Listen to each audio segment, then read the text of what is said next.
Hello everyone, আশা করছি তোমরা ভালো আছো। আমিও খুবই ভালো আছি। আজকে আমি কাঁচা আম দিয়ে অনুষ্ঠান বাড়ির মতন চাটনি রেসিপি শেয়ার করব। এই চাটনিটা ছোট থেকে বড় সবাই কিন্তু খেতে ভালোবাসে। এর জন্য কাঁচা আমগুলো ভালো করে ধুয়ে নেবো, আর একটা বড় বাটির মধ্যে বেশ কিছু জল নিয়ে নেবো, আর তার মধ্যে সামান্য একটুখানি হলুদ দিয়ে দেবো। হলুদ দেওয়ার পর জলটাকে ভালো করে মিশিয়ে নেবো, যাতে হলুদগুলো কোনো রকমের লম্বা দলা না থাকে। এরপর যে কাঁচা আমগুলো ধুয়ে নিয়েছিলাম, সে আমের মাথার উপরে অংশটা কেটে নেব, আর আমগুলোকে আধে করে কেটে নিয়ে 4 ভাগ করে আমগুলো লম্বা করে কেটে নেব খোসা শুদ্ধ। অনুষ্ঠান বাড়িতে কিন্তু চাটনিতে খোসা ছাড়ায় না, এই জন্য আমগুলো কাটা হয়ে গেলে যে হলুদ জলটা ছিল তার মধ্যে 5 মিনিটের জন্য ভিজিয়ে রেখে দেবো, যাতে আমগুলো কালো না হয়ে যায়।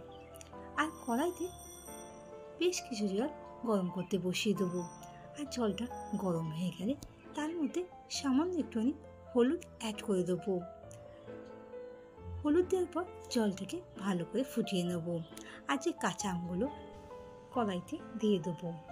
এরপর আমগুলোকে হালকা সেদ্ধ করে নেব 5 মিনিটের জন্য। আমগুলো যখন কালারটা এইভাবে চেঞ্জ হয়ে যাবে তখন তুলে নেব। বেশি সেদ্ধ করলে আমগুলো ভেঙে যাওয়ার সম্ভাবনা থাকে। জল ঝরিয়ে আমগুলোকে একটা থালার মধ্যে ঠান্ডা হতে দেবো। এরপর যে কড়াই জলটাকে ফেলে দেবো, আর তার মধ্যে বেশ কিছু জল গরম করতে বসিয়ে দেবো। জলটা গরম হয়ে গেলে 1 বাটির মতন চিনি দিয়ে দেবো। চিনিটাকে মেল্ট হতে দেবো। একটা বাটির মধ্যে অল্প কিছুটা ঠান্ডা জল নিয়ে নেবো, আর তার মধ্যে 1.5 চামচের মতন কর্নফ্লাওয়ার গুলে নেবো।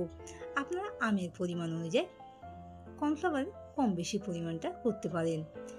কড়াইতে বা একটা বাটির মধ্যে অল্প কিছুটা গোটা জিরে হালকা ভাজতে দেবো। ভাজা হয়ে গেলে হাফ ডাস্ট বা ডাস্ট তৈরি করে নেবো। চিনির শিরাটা যখন তৈরি হয়ে আসবে তখন এর মধ্যে একটা পাতিলেবুর রস দিয়ে দেবো চিপে, আর তারপর চিনির শিরাটাকে ভালো করে ফুটতে দেবো। আর চিনির শিরাটা একটু গাঢ় আনার জন্য এর মধ্যে কর্নফ্লাওয়ার গোলা জলটা দিয়ে দেবো। যতক্ষণ না চিনির শিরাটা বা আমের চাটনির রসটা গাঢ় হচ্ছে ততক্ষণ ফুটতে দেবো। আশা করব রেসিপিটা ভালো লেগেছে। এরপর এর মধ্যে আমগুলো দিয়ে দেবো। দেওয়ার পর আমগুলোকে বেশ কিছুক্ষণ ধরে ফুটিয়ে নেব। ভিডিওটা ভালো লাগলে লাইক আর শেয়ার করার অনুরোধ রইল, আর আমার চ্যানেলে নতুন বন্ধু হয়ে থাকলে চ্যানেলটিকে সাবস্ক্রাইব করানো রইল। পুরনো আর নতুন বন্ধুদের ধন্যবাদ পাশে থাকার জন্য। খুব তাড়াতাড়ি দেখা হবে নতুন নতুন ভিডিও নিয়ে। সামান্য একটুখানি নুন দেবো টেস্টটা ব্যালেন্সের জন্য। আমগুলো যতক্ষণে ফুটে যাবে এরপর আমগুলোকে তুলে একটা জায়গায় রেখে দেবো, আর চিনির যে শিরাটা আছে সেটাকে ঠান্ডা হতে দেবো।